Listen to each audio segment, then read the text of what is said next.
Assalamualaikum warahmatullahi wabarakatuh.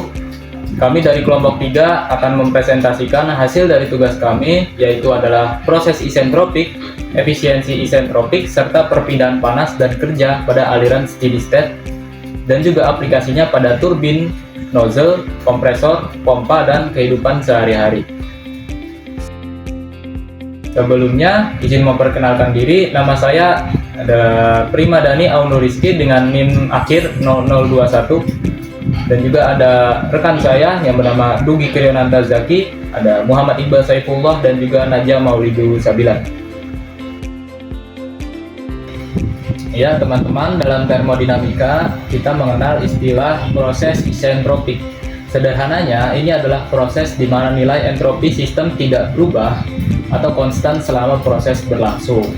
Secara bahasa, iso artinya adalah tetap, dan entropi adalah entropi itu sendiri, yang mana entropi itu artinya adalah nilai keacakan dari suatu sistem. Jika kita lihat persamaannya, S1 sama dengan S2, yang berarti perubahan entropinya atau delta S adalah 0. Jika kita melihat ilustrasi di samping, kita bisa membayangkan seperti aliran uap dalam sebuah turbin yang ideal. Uap yang masuk membawa nilai entropi tertentu, dan karena prosesnya isentropik, uap tersebut keluar dengan nilai entropi yang sama persis. Nah, mungkin muncul pertanyaan ya, sebenarnya kapan sih sebuah proses itu bisa dikatakan isentropik? Nah, agar sebuah sistem bisa mencapai kondisi isentropik, yaitu harus memenuhi dua syarat utama secara bersamaan. Yang pertama, itu ada proses adiabatik, itu artinya tidak ada perpindahan kalor atau panas sama sekali yang masuk maupun keluar dari sistem, atau kita bisa sebut dengan Q sama dengan 0. Yang kedua adalah reversible, artinya adalah proses tersebut harus berjalan ideal tanpa adanya gesekan, turbulens, atau ketidakteraturan lainnya yang menyebabkan kehilangan energi. Jadi kita bisa simpulkan bahwa proses isentropik ini adalah proses yang ideal. Dalam dunia nyata tidak ada proses yang 100% isentropik. Kenapa? Karena selalu ada sedikit gesekan atau kehilangan panas. Namun konsep ini sangat penting kita pelajari sebagai standar acuan atau benchmark untuk menghitung efisiensi perangkat nyata seperti turbin atau kompresor. Oke, setelah mengetahui tentang pengertian dari isentropik, selanjutnya kita akan membahas tentang rumus isentropik untuk gas ideal. Yang pertama ada hubungan tekanan dan volume, yaitu rumusnya adalah P1 V1 pangkat Y sama dengan P2 V2 pangkat Y. Rumus kedua yaitu hubungan suhu dan volume adalah T1 V1 pangkat Y-1 sama dengan T2 V2 pangkat Y-1. Dan rumus yang ketiga adalah hubungan suhu dan tekanan, yaitu T2 per T1 sama dengan P2 per P1 pangkat Y-1 per Y. Yang mana keterangannya dari rumus-rumus ini ya, itu adalah P sama adalah tekanan, dan V adalah volume, P adalah temperatur mutlak yaitu dalam Kelvin, dan K adalah rasio kalor jenis, yang mana untuk udara biasanya K-nya nilainya adalah 1,4. Oke, selanjutnya ada contoh nyata dari prinsip isentropik yang akan dibawakan oleh Iqbal. Baik, di sini saya akan melanjutkan penjelasan yang telah dijelaskan oleh rekan saya sebelumnya, Primadani Auno Rizky. Pertama itu ada contoh nyata prinsip isentropik. Yang pertama itu ada pompa ban sepeda manual. Contoh fenomena atau kejadiannya yaitu pada saat pompa ditekan dengan cepat, ujung tabung ini terasa panas. Kenapa demikian? Dikarenakan udara ditekan dengan sangat cepat sehingga tidak sempat keluar ke lingkungan atau adiabatik. Energi kompresi ini langsung diubah jadi kenaikan suhu udara. Yang kedua ada kaleng parfum aerosol atau pilot. Contoh fenomena atau kejadiannya ini yaitu pada saat disemprotkan lama, badan kaleng dan gas yang keluar terasa sangat dingin. Penjelasannya yaitu dikarenakan gas bertekanan tinggi keluar dan mengembang secara instan. Karena terjadi dengan sangat cepat, tidak ada panas luar yang sempat masuk sehingga suhu gas ini langsung anjlok. Kemudian ada pengertian efisiensi isentropik. Dalam dunia nyata, alat seperti turbin, nozzle, kompresor, dan juga pompa ini bekerja secara ideal. Tidak bekerja secara ideal. Selalu ada aja kerugiannya. Misalnya, dikarenakan gesekan fluida, turbulens, kehilangan panas, kebocoran gas mekanis, Nah, dikarenakan itu digunakan konsep efisiensi isentropik. Efisiensi isentropik ini membandingkan kinerja aktual dengan kinerja ideal isentropik. Kemudian ada efisiensi isentropik turbin.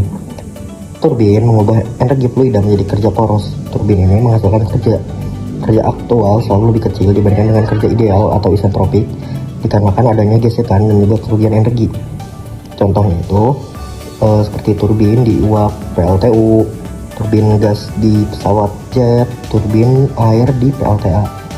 Untuk contoh rumusnya itu ada eta turbin sama dengan kinerja aktual dibagi kinerja ideal sama dengan entalpi masuk dikurangin entalpi keluar aktual dibagi entalpi masuk dikurang entalpi keluar ideal, yang dimana W ini adalah kerja yang dihasilkan dan juga H adalah entalpi spesifik fluida. Sekian dari saya. Kemudian akan dilanjutkan oleh rekan saya. Terima kasih.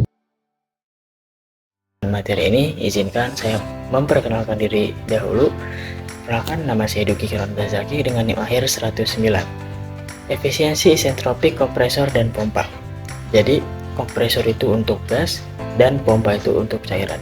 Kedua alat itu membutuhkan pasokan kerja dari luar untuk menaikkan tekanan fluida.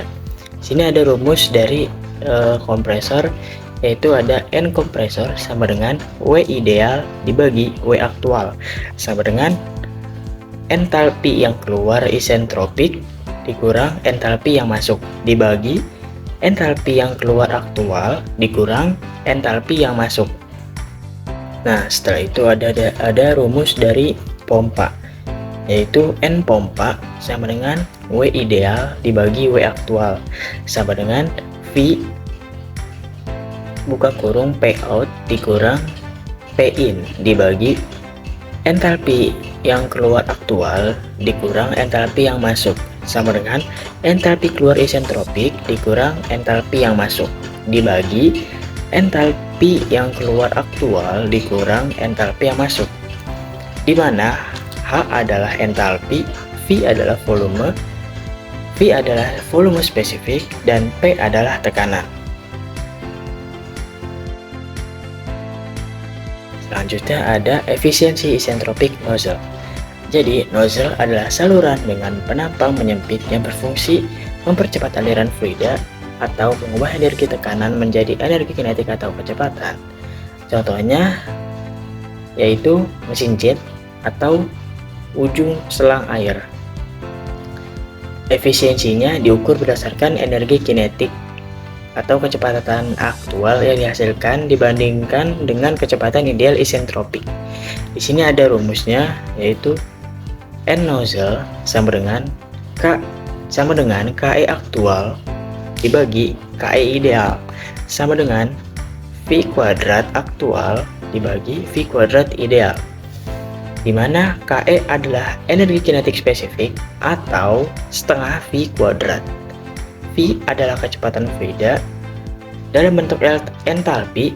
N nozzle sama dengan H in atau entalpi yang masuk dikurang entalpi yang keluar aktual dibagi entalpi yang masuk dikurang entalpi yang keluar isentropik.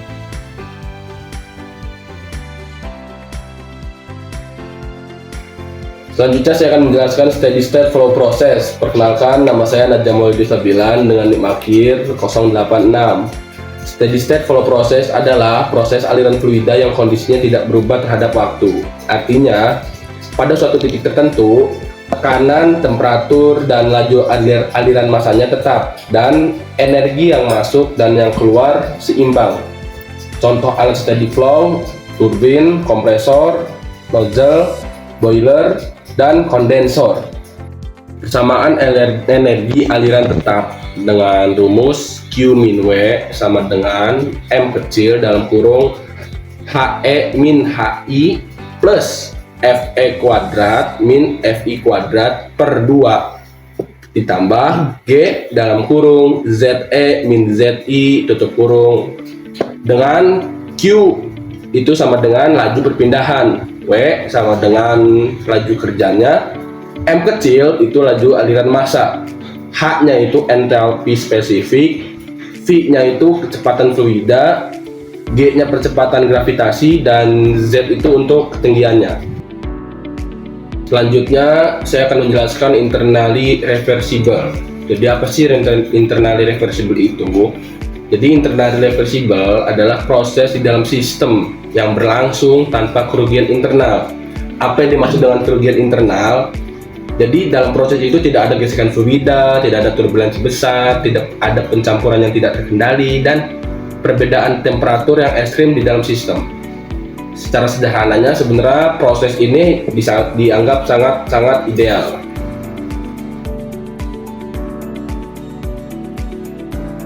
Lalu ada perpindahan panas dan kerja pada proses reversible internal. Pertama ada perpindahan panas. Q dihitung berdasarkan hubungan dasar entropi dan suhu absolut. Dengan persamaan diferensial, dQref sama dengan TdS. Perpindahan panas total persatuan massa. Nah, untuk mengetahui total panas yang ditransfer dari kondisi masuk ke kondisi keluar dapat dilakukan dengan integrasi, di mana Q sama dengan integral 1 mendekati 2 TdS. Kerja yang dihasilkan atau dibutuhkan oleh sistem aliran terbuka seperti turbin, kompresor, atau pompa disebut kerja poros atau dalam kurung WSAF. Nah, ada persamaan kerja untuk proses reversible internal.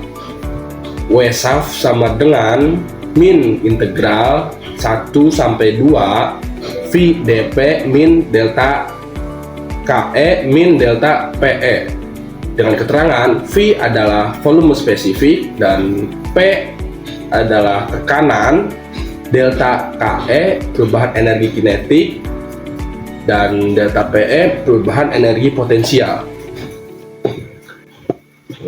Mungkin segitu saja presentasi dari kelompok 3, kurang lebihnya mohon maaf. Wassalamualaikum warahmatullahi wabarakatuh.